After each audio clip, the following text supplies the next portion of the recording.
Hello students, good morning. Today we will study about the new topic that is permittivity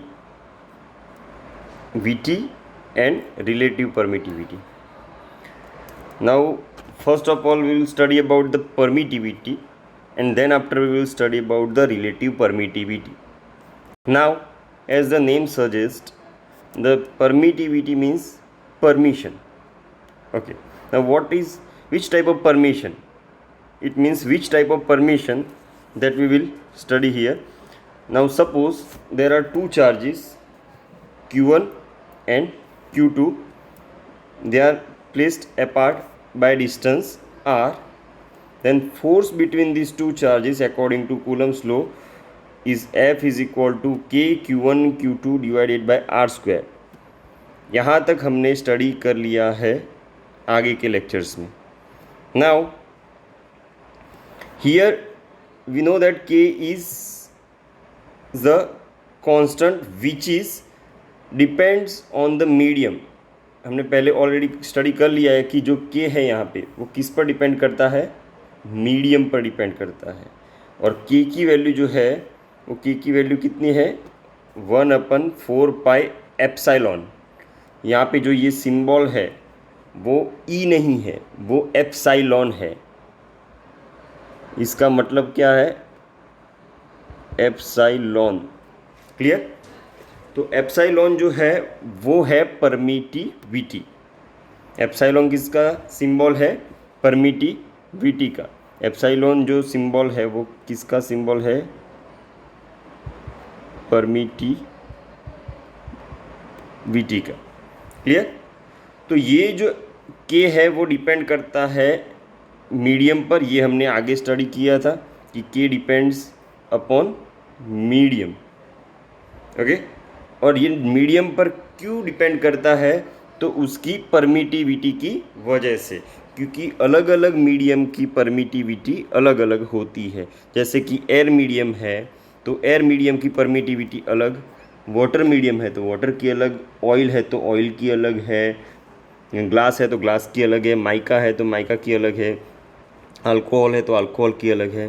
तो ये permittivity है क्या और ये मीडियम पर डिपेंड कैसे करती है. तो परमिटिविटी पहले तो ये समझ लेते हैं कि k की वैल्यू क्या है, की और परमिटिविटी का रिलेशन क्या है, k is equal to 1/4 pi epsilon. Clear? तो यहाँ पे जो k है वो डिपेंड्स करता है मीडियम पे. k की वैल्यू है 1/4 pi epsilon. Epsilon is the permittivity, it is not e, it is the epsilon. Okay, now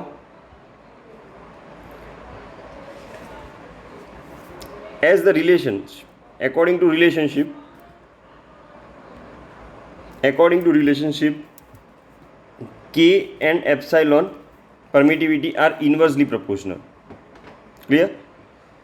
So if we put the value of k in the Coulomb's law, then the force between two charges will become 1/4 pi epsilon q1 q2 divided by r square. So here epsilon and force both are inversely proportional. So when epsilon will increase, force will decrease. जब permittivity increase होगी medium की तो force उस medium में दो charge के बीच में decrease होगी. फोर्स कैसी होगी, डिक्रीज होगी, और परमिटिविटी इंक्रीज होगी. तो अब परमिटिविटी किसकी परमिट देती है, तो e permits means epsilon permits its own field to decrease the interaction field between charges. अब इसका मतलब क्या हुआ कि दो चार्ज होते हैं, उसके बीच में फोर्स होता है. अब ये जो फोर्स लगता है उन दोनों चार्ज के बीच में, तो उस फोर्स का ऑपोज करते हैं उस मीडियम के पार्टिकल्स. वो फोर्स जो लगता है दोनों चार्ज के बीच में, मान लो कि यहाँ पे चार्ज Q1 है और यहाँ पे चार्ज Q2 है, तो Q1 एंड Q2 के बीच में जो फोर्स लगता है वो फोर्स का ऑपोज करते हैं ये फोर्स का जो अपोज करते हैं, कौन अपोज करता है? मीडियम के जो पार्टिकल्स होते हैं वो जो अपोज करते हैं, मीन्स उनके बीच के फोर्स, दो चार्ज के बीच का जो फोर्स होता है उनको ब्रेक करने का ट्राई करते हैं। वो क्या करने का ट्राई करते हैं? मोलिक्यूल्स जो होते हैं, मीडियम के जो पार्टिकल्स होते हैं, वो दो चार्ज के बीच का जो फोर्स होता है उसको ब्रेक करने का या उनके बीच का इंटरेक्शन कम करने का ट्राई करते हैं। तो ये परमिटिविटी उस मोलिक्यूल को परमिट करती है, अपने मीडियम की परमिटिविटी मीडियम के पार्टिकल्स को परमिशन देती है कि जाओ ये दोनों चार्ज के बीच का जो फोर्स है उसको ब्रेक करो या उसको कम करो। तो ऑब्वियसली परमिटिविटी क्या करेगी? फोर्स का ऑपोज करेगी। तो जितनी परमिटिविटी ज़्यादा मीडियम की उतना फोर्स कम, और जितनी परमिटिविटी कम उतना फोर्स ज़्यादा। ये परमिटिविटी दो चार्ज के बीच में जो फोर्स लग रहा है वो फोर्स को परमिशन नहीं दे रही है, वो परमिशन दे रही है अपने मीडियम के पार्टिकल्स को कि जाओ ये दोनों चार्ज के बीच का जो फोर्स है वो ब्रेक करो। So when permittivity increase force will decrease, and when permittivity decrease force will increase. So they are inversely proportional, and we can see that from the equation of Coulomb's law. So is it clear up to now? Now अब जो particles होते हैं, medium के जो particles होते हैं वो सबसे कम किस में होते हैं? मीन्स सबसे कम डेंसिटी किसकी होती है? एयर की या वैक्यूम की।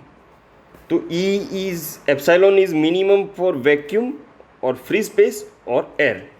अब फिजिक्स में यहाँ पे एयर और वैक्यूम को एक सेम जैसा ही दिखाया गया है, लेकिन रियल में उसमें डिफरेंस है एयर और वैक्यूम के बीच में। एयर में डस्ट पार्टिकल और दूसरे पार्टिकल्स होते हैं, डस्ट, मिस्ट और वो सब पार्टिकल्स होते हैं, लेकिन वैक्यूम में कोई पार्टिकल नहीं होता है। तो सबसे कम परमिटिविटी किसकी होती है? वैक्यूम की। लेकिन यहाँ पे वैक्यूम और एयर और फ्री स्पेस तीनों को एक जैसा इंटरप्रिटेशन किया है, इसलिए तीनों को एक साथ ही लिखेंगे। So epsilon is minimum for vacuum, free space और एयर। अब एप्सिलॉन एंड फोर्स दोनों इन्वर्सली प्रोपोर्शनल है, इसलिए अगर एप्सिलॉन मिनिमम है तो वैक्यूम के लिए फोर्स कैसी होगी? मैक्सिमम। तो सबसे ज़्यादा force F is maximum for vacuum. तो दो चार्ज के बीच में सबसे ज़्यादा फोर्स किस में होगी? तो वैक्यूम में होगी। और सबसे कम परमिटिविटी कौन से मीडियम में होती है? वैक्यूम या एयर में। क्लियर? तो epsilon minimum, force maximum, simple. Now अब यहाँ पे जो हम मिनिमम एप्सिलॉन और मैक्सिमम फोर्स की बात जो कर रहे हैं अलग अलग मीडियम के लिए, तो ये कंडीशन हम कब कंपेयर कर सकते हैं कि एप्सिलॉन इस मीडियम में मिनिमम है, इसमें मैक्सिमम है? तो वो कंडीशन को कंपेयर करने के लिए आपको एक चीज़ कॉमन लेनी पड़ेगी। हर एक मीडियम में जो चार्ज होते हैं, दो चार्ज जो होते हैं उनको सेम डिस्टेंस पर रखना है, और हर एक मीडियम के लिए चार्ज की वैल्यू भी सेम लेनी है। तो बाकी सारी कंडीशन अगर इक्वल है तभी medium wise epsilon and force की वैल्यू अलग अलग होगी। अब सीधी सी बात है, अगर मैं एयर में दो चार्ज को बहुत ही नज़दीक रखूँ या बहुत ही दूर रखूँ, एयर में दोनों चार्ज को बहुत ही दूर रखूँ, और वाटर में वो ही सेम दोनों चार्ज को बहुत ही पास रखूँ, तो सीधी सी बात है वाटर में फोर्स थोड़ा ज़्यादा होगा क्योंकि डिस्टेंस बहुत ही कम है। सो ये जो पैरामीटर्स है, डिस्टेंस और चार्ज की वैल्यू, ये सभी मीडियम के लिए हमें सेम रखनी है, उसमें चेंज नहीं करना है, तभी हम एप्सिलॉन की वैल्यू और फोर्स की वैल्यू को अलग अलग मीडियम के लिए कंपेयर कर सकते हैं।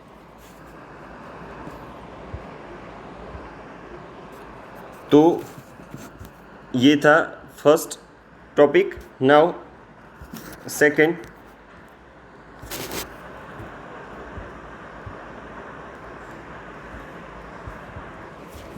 ओके, सो अब जो एयर की या वैक्यूम की जो परमिटिविटी होती है वो सबसे मिनिमम होती है, और वो एप्सिलॉन नहीं कहेगी, हम उसको एप्सिलॉन नहीं कहेंगे लेकिन एप्सिलॉन नॉट कहेंगे, एप्सिलॉन नॉट।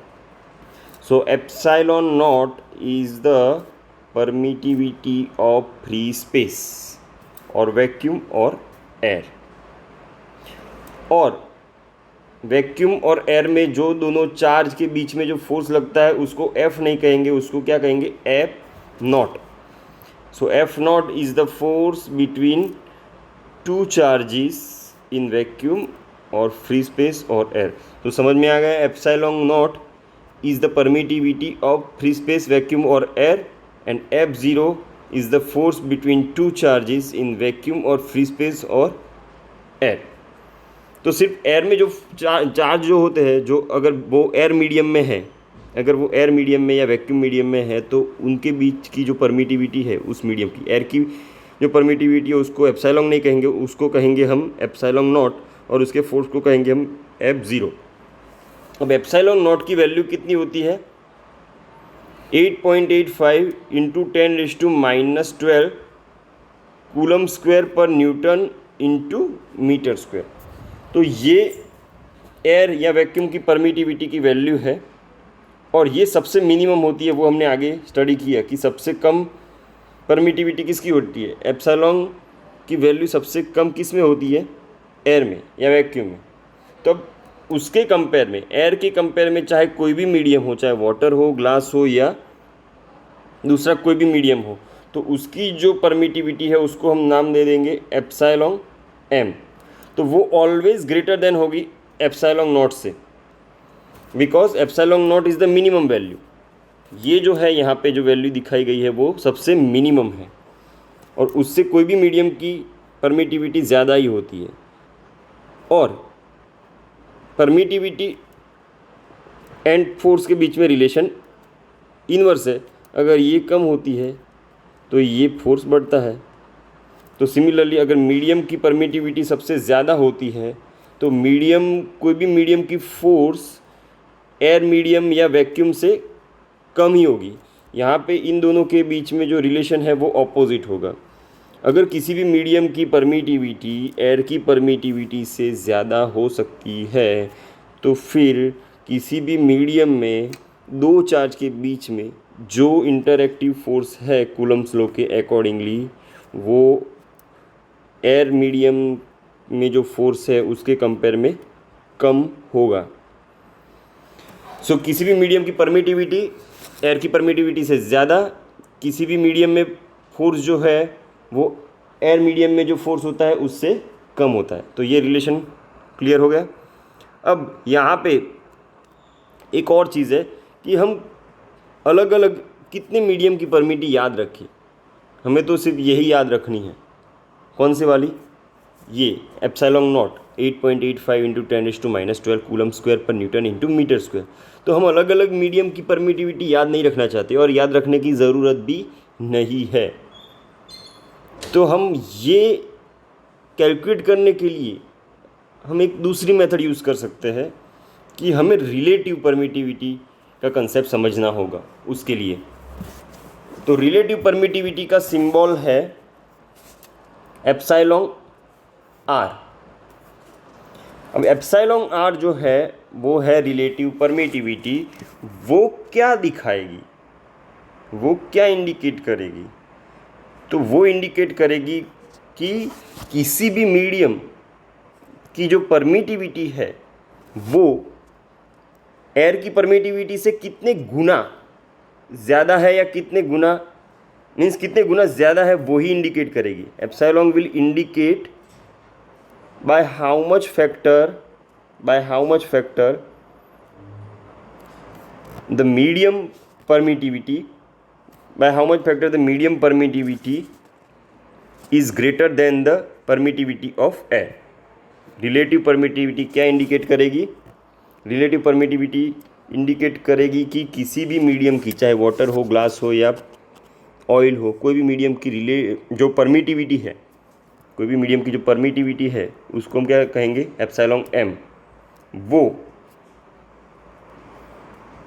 एयर की जो परमिटिविटी है एप्सिलॉन नॉट उससे कितने गुना ज़्यादा है, वो गुना जो मल्टीपल है वो कौन दिखाएगा, एप्सिलॉन आर। तो मान लो कि वाटर की बात करते हैं, वाटर की परमिटिविटी मान लो कि 81 है, या वाटर की पता नहीं है हमें, वाटर की हमें पता नहीं है, हमें रिलेटिव परमिटिविटी का इक्वेशन पता है कि मीडियम, ये वाला मीडियम की परमिटिविटी डिवाइडेड बाय एयर की परमिटिविटी। तो ये इक्वेशन जो बनता है रिलेटिव परमिटिविटी का कि मीडियम की परमिटिविटी डिवाइडेड बाय एयर की permittivity, that means epsilon M divided by epsilon zero. तो यहाँ पे एप्सिलॉन एम को अगर सब्जेक्ट बनाते हैं तो ये एप्सिलॉन ज़ीरो यहाँ पे मल्टीप्लिकेशन में जाएगा, तो ये इक्वेशन हो जाएगा epsilon R multiply with epsilon not.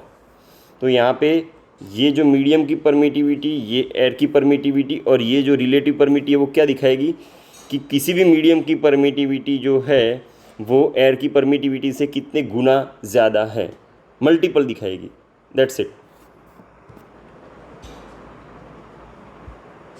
तो यहाँ पे एक एग्जांपल लेके हम समझते हैं कि if you are given that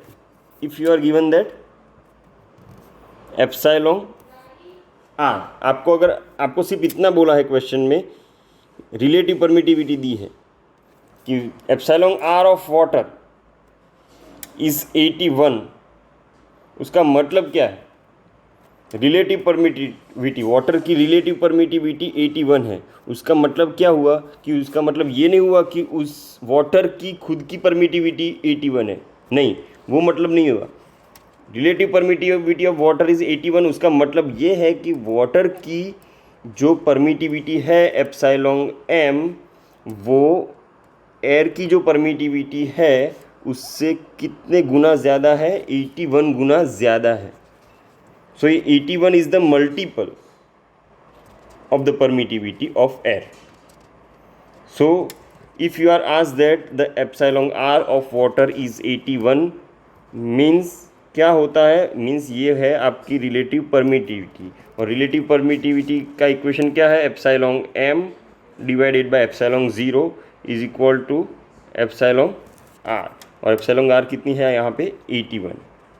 तो सीधी सी बात हुई, एप्सिलॉन ऑफ वाटर ये हुई मीडियम की परमिटिविटी, एप्सिलॉन ऑफ वाटर, तो वाटर की परमिटिविटी एयर की परमिटिविटी से कितने गुना ज़्यादा है, 81 गुना ज़्यादा है। तो रिलेटिव परमिटिविटी मल्टीपल दिखाती है कि कोई भी मीडियम की परमिटिविटी एयर की परमिटिविटी से कितने गुना ज़्यादा है, वो कौन दिखाता है, रिलेटिव परमिटिविटी।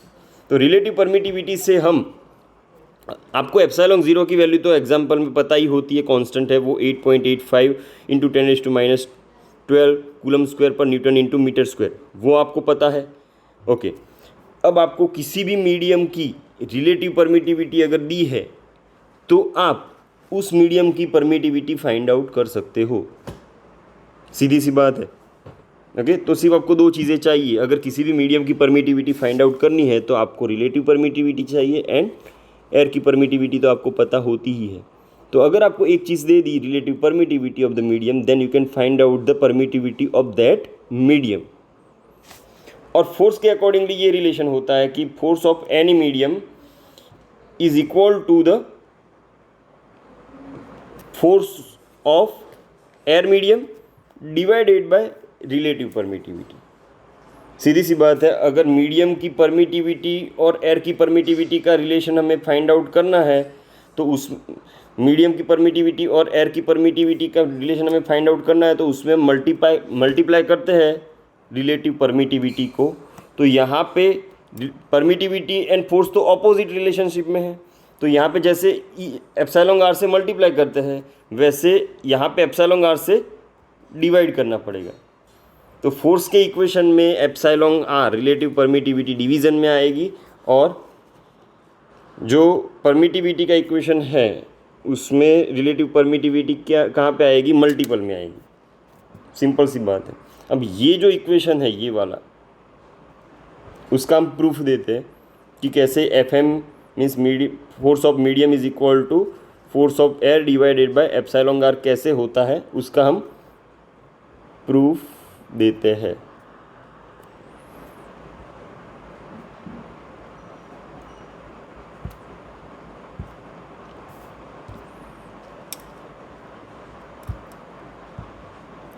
ओके, तो प्रूव कैसे करेंगे हम यहाँ पे?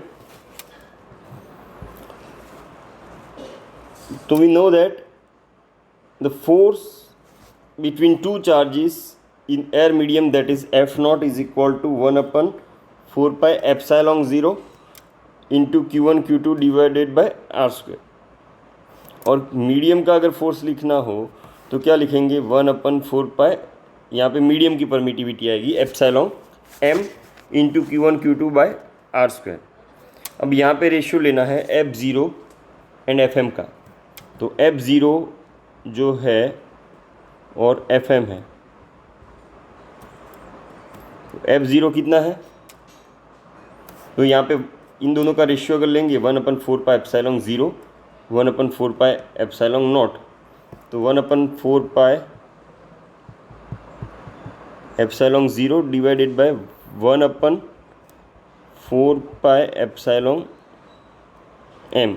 तो ये 1/4 पाई कट ये ऊपर चला जाएगा, एप्सिलॉन m ऊपर चला जाएगा और एप्सिलॉन 0 नीचे आ जाएगा। क्लियर? तो ओके, दूसरा अगर डिवीज़न किसका रेशियो लेना है? F0 बाय Fm का। तो F0 में ये पार्ट भी है और Fm में ये पार्ट भी है, तो ये पूरा पार्ट जो है वो कट हो जाएगा जब रेशियो लेंगे। तो सिर्फ बचेगा क्या? 1/4 पाई भी क्या कट हो गया, तो बचेगा क्या? एप्सिलॉन m वो ऊपर चला जाएगा और एप्सिलॉन 0 वो नीचे रहेगा। ओके, और इन दोनों का जो रिलेशन है उसको हमने आगे देखा, वो क्या है? एप्सिलॉन r है।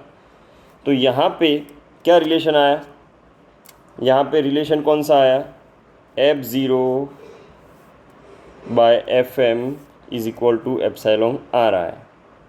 ओके, तो हमने क्या प्रूव करना है? Fm का इक्वेशन।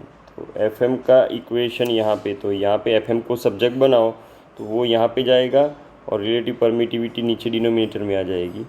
तो ये हो जाएगा F0 divided by epsilon r। तो ये हो गया प्रूव। तो किसी भी मीडियम में दो चार्ज के बीच का जो फोर्स होता है वो एयर में जो फोर्स होता है उसको रिलेटिव परमिटिविटी से डिवाइड करे उतना होता है। तो ये आपका रिलेशन आ गया, that is the relationship. Clear? तो आज के लेक्चर में हमने स्टडी किया permittivity and relative permittivity. In the next lecture we will study about the numericals based on permittivity. So आज के लिए इतना, थैंक यू।